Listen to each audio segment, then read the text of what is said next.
Friends, previous ವಿಡಿಯೋದಲ್ಲಿ SBI ATM card pin generate ಮಾಡೋದು ಹೇಗೆ ಅಂತ ತಿಳಿಸ್ಕೊಟ್ಟಿದ್ದೆ. ಅಂದರೆ ಹೊಸದಾಗಿ ತೊಗೊಂಡಿರುವಂತಹ ATM ಕಾರ್ಡ್ಗೆ ಪಿನ್ ಸೆಟ್ ಮಾಡೋದು ಹೇಗೆ ಅಂತ ತಿಳಿಸ್ಕೊಟ್ಟಿದ್ದೆ. ವಿಡಿಯೋ ನೋಡಿಲ್ಲ ಅಂದರೆ ಕಾಮೆಂಟ್ ಸೆಕ್ಷನಲ್ಲಿ ಲಿಂಕ್ ಪಿನ್ ಮಾಡಿರ್ತೀನಿ, ಅಲ್ಲಿ ಹೋಗಿ ನೋಡ್ಬೋದು. ಬಟ್ ಇದು ಬಂದು ಆಲ್ರೆಡಿ ನಿಮಗೆ ATM ಪಿನ್ ಗೊತ್ತಿದೆ, ಬಟ್ ಅದನ್ನು ಚೇಂಜ್ ಮಾಡಬೇಕು ಅಂದರೆ ಈ ಸ್ಟೆಪ್ನ ಫಾಲೋ ಮಾಡಬೇಕಾಗತ್ತೆ. ಮೊದಲಿಗೆ ATM ಕಾರ್ಡ್ನ ಮಷಿನ್ಗೆ ಇನ್ಸ್ಟಾಲ್ ಮಾಡಿಬಿಟ್ಟು ವೆಯ್ಟ್ ಮಾಡಬೇಕಾಗತ್ತೆ.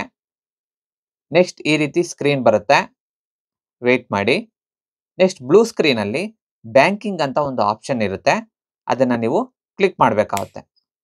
ನೆಕ್ಸ್ಟ್ ಇಲ್ಲಿ ನಿಮಗೆ ಇಷ್ಟವಾಗಿರುವಂಥ ಭಾಷೆನ ನೀವು ಸೆಲೆಕ್ಟ್ ಮಾಡ್ಕೊಳ್ಳಿ. ಇಲ್ಲಿ ನಾನು ಇಂಗ್ಲೀಷ್ನ ಸೆಲೆಕ್ಟ್ ಮಾಡ್ತಾ ಇದ್ದೀನಿ. ಸೊ ಇಂಗ್ಲೀಷ್ನ ಸೆಲೆಕ್ಟ್ ಮಾಡಿದ ನಂತರ ಯಾವುದಾದ್ರೂ 2 ನಂಬರ್ನ ಕೀಪ್ಯಾಡಲ್ಲಿ ಎಂಟರ್ ಮಾಡಬೇಕಾಗುತ್ತೆ. ಸೊ ಎಂಟರ್ ಮಾಡಿದ ನಂತರ ಎಸ್ ಕೊಡಿ. ನೆಕ್ಸ್ಟ್ ಸ್ಟೆಪ್ ಬಂದು ನಿಮ್ಮ ATM ಕಾರ್ಡ್ ಪಿನ್ನನ್ನು ಇಲ್ಲಿ ಎಂಟರ್ ಮಾಡಬೇಕಾಗುತ್ತೆ. ನಿಮಗೆ ಆಲ್ರೆಡಿ ಗೊತ್ತಿರುವಂತಹ SBI ATM ಕಾರ್ಡ್ ಪಿನ್ನನ್ನು ಎಂಟರ್ ಮಾಡಿ. ನೆಕ್ಸ್ಟ್ ಈ ಥರ ಸ್ಕ್ರೀನ್ ತೋರಿಸುತ್ತೆ, ಇಲ್ಲಿ ಪಿನ್ ಚೇಂಜ್ ಆಪ್ಷನ್ ಇರುತ್ತೆ, ಅದನ್ನು ಕ್ಲಿಕ್ ಮಾಡಿ. ನೆಕ್ಸ್ಟ್ ನಿಮಗೆ ಇಷ್ಟವಾಗಿರುವಂಥ ಹೊಸ ATM ಪಿನ್ನನ್ನು ನೀವು ಇಲ್ಲಿ 2 ಸತಿ ಎಂಟರ್ ಮಾಡಬೇಕಾಗುತ್ತೆ.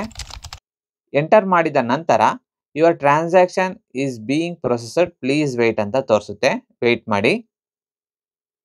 ಸೊ ಈಗ ಇಲ್ಲಿ your pin has been changed successfully ಅಂತ ತೋರಿಸ್ತಿದೆ.